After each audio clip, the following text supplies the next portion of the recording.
Today we will cover the general survey rules used for the classification of steel ships.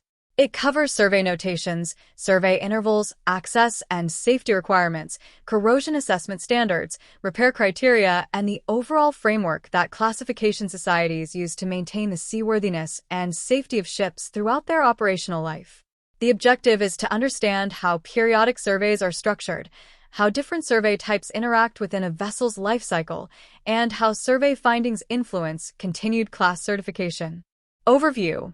This presentation is divided into 6 major areas. First, it explains the framework and purpose of periodical surveys and how class notations determine survey requirements.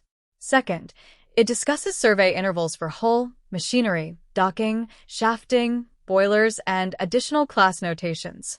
Third, it explains the 5-year survey cycle and the relationship between annual, intermediate, docking, and special surveys. Fourth, it examines structural condition assessments including corrosion patterns, coating conditions, and thickness measurement requirements. Fifth, it covers operational considerations such as layup surveys, safety provisions, access arrangements, and remote inspection techniques. Finally, it discusses flexibility provisions including survey extensions, repairs, and unscheduled survey requirements. Every vessel maintained in class is required to undergo periodic surveys according to the survey intervals prescribed by the Classification Society. Main class notations such as SSH and CSH for hull surveys and SSM and CSM for machinery surveys have fixed survey intervals established by classification rules. Additional class notations generally require examination during each special survey unless separate survey requirements exist. Survey schedules are harmonized with the IMO Harmonized System of Survey and Certification, ensuring that class surveys and statutory surveys can be conducted concurrently wherever possible. Commercial ships owned or chartered by governments for military support or service may receive special consideration depending on operational requirements. Annual and intermediate surveys must normally be carried out within a window of 3 months before or after the anniversary date. The standard special survey cycle for hull and machinery is 5 years. During each 5-year cycle, at least 2 docking surveys are required, and the interval between dockings must not exceed 3 years. One of these docking surveys must coincide with a special survey. The anniversary date is defined as the corresponding date of expiry of the certificate within the survey cycle. Periodical survey requirements. The maintenance of class depends upon compliance with all required periodical surveys. Additional class notations require associated equipment and systems to be examined during special surveys, with particular attention given to safety devices and control systems to verify their continued effectiveness. Annual, intermediate, and special surveys are aligned with the IMO Harmonized Survey System and SOLAS statutory survey requirements. Cargo ships not subject to enhanced survey requirements under SOLAS Chapter 11-1 may follow survey periods specified in the 2011 ESP Code. Government-owned or government-chartered commercial vessels engaged in military operations may be treated under special arrangements. Survey include hull special or continuous survey, machinery special or continuous survey, annual survey, intermediate survey conducted at or between the 2nd and 3rd annual surveys. Docking survey, approximately every 2.5 years, with a maximum interval of 3 years. Shaft survey including tail shaft condition monitoring, directional propellers, water jets and thrust units, main and auxiliary boilers, thermal oil heating systems, exhaust gas steam generators, and economizers. These surveys form the backbone of classification maintenance. Survey intervals for main class notations. The chart illustrates the periodicity of the principal survey notations used by classification societies. Hull and machinery surveys under SSH, CSH, SSM, and CSM operate on a 5-year cycle. Docking surveys and boiler-related surveys such as MBS, ABS, and EGS occur every 2.5 years, ensuring that critical underwater and pressure-containing components receive more frequent examination. Shaft surveys and directional propeller surveys are generally conducted every 5 years, although approved condition monitoring schemes may permit alternative arrangements. Intermediate and annual surveys are linked to anniversary dates rather than fixed years and are therefore managed through the survey schedule rather than the interval chart. Understanding these intervals is essential because every survey type contributes to maintaining the vessel's classification status and operational safety. Most additional class surveys follow a simple pattern consisting of an annual survey every year and a special survey every 5 years. Examples include PMS, Planned Maintenance System of Machinery, requiring annual audits, DSV, Diving Support Vessel Notation with AS, DSV and SS, DSV, DIVSAT and DIV Surf, diving systems with annual and special surveys. RF, refrigeration plants requiring annual, special, and continuous surveys, DP Class 1, 2, and 3. Dynamic positioning systems with annual and special surveys. Fire 1, 2, and 3. External firefighting systems, NV. Inert gas installations, MEC, unattended machinery spaces. In most cases, the annual survey is carried out every year within the permitted window, while the special survey is conducted every 5 years. However, PMSCM and PMSCBM systems may follow different audit intervals depending on the approved maintenance scheme. The 5-year special survey cycle forms the foundation of the classification survey regime. The cycle begins with a special survey at year 0. Annual surveys are then conducted in years 1, 2, 3, and 4. Docking surveys are typically incorporated around years 2 and 4. At year 5, another special survey is carried out, and the cycle repeats. Several important rules apply.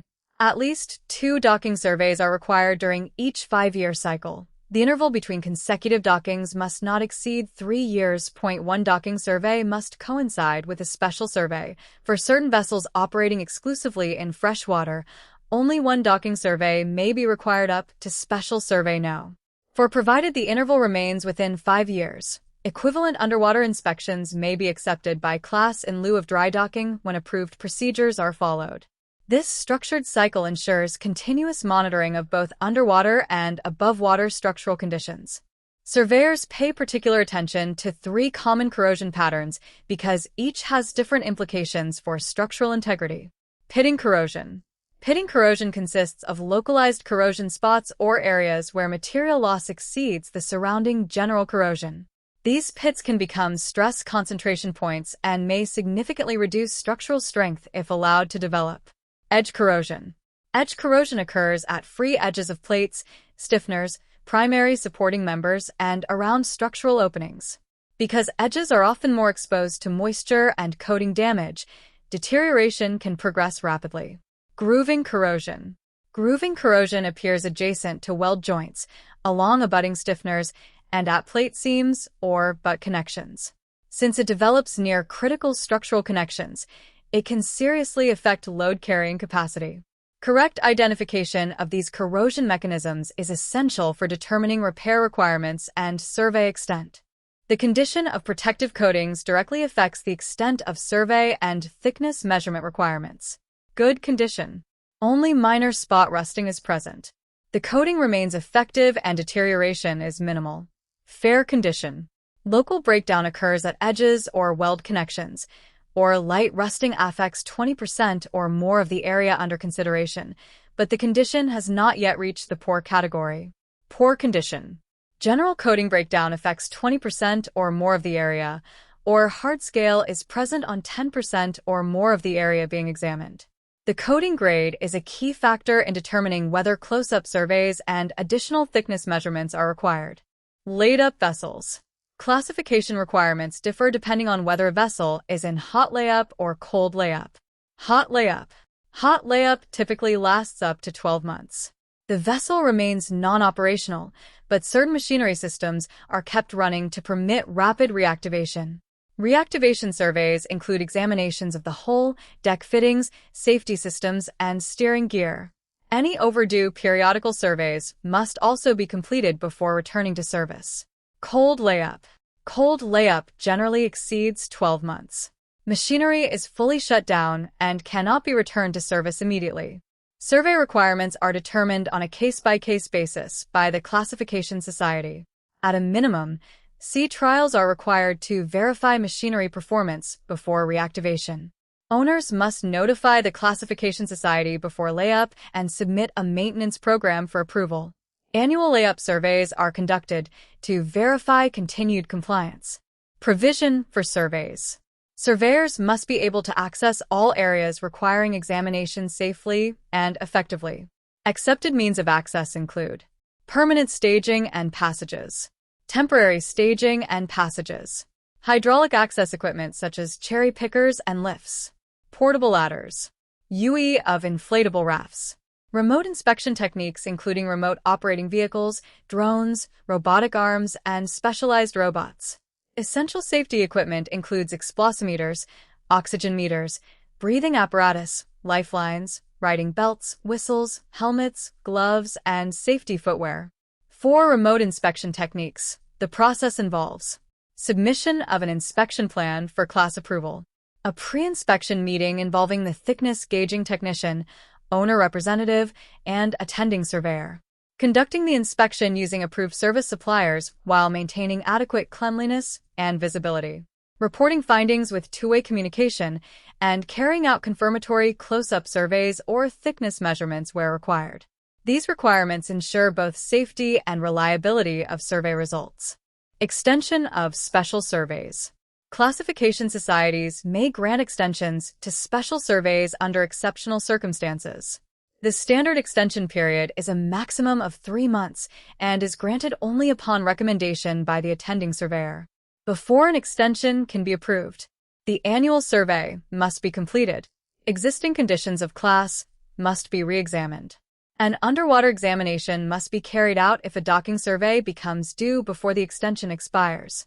Examples of exceptional circumstances include lack of dry docking facilities, lack of repair facilities, unavailability of critical materials, equipment, or spare parts, delays caused by severe weather avoidance.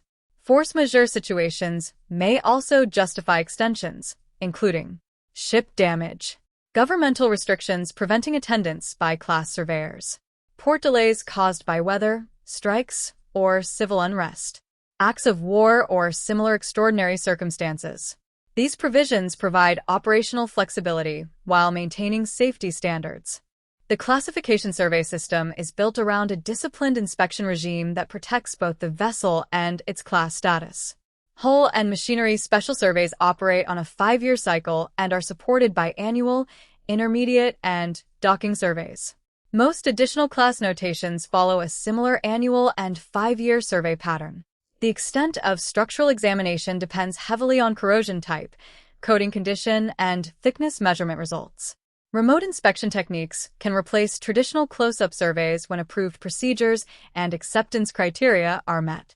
Finally, while extensions and force majeure provisions provide operational flexibility, they are strictly controlled, normally limited to 3 months, and require approval by the attending surveyor and classification society. Thank you for watching this video. For more marine topics, please visit the channel Marine Buddies. Your feedback is extremely important for improving the content of this channel.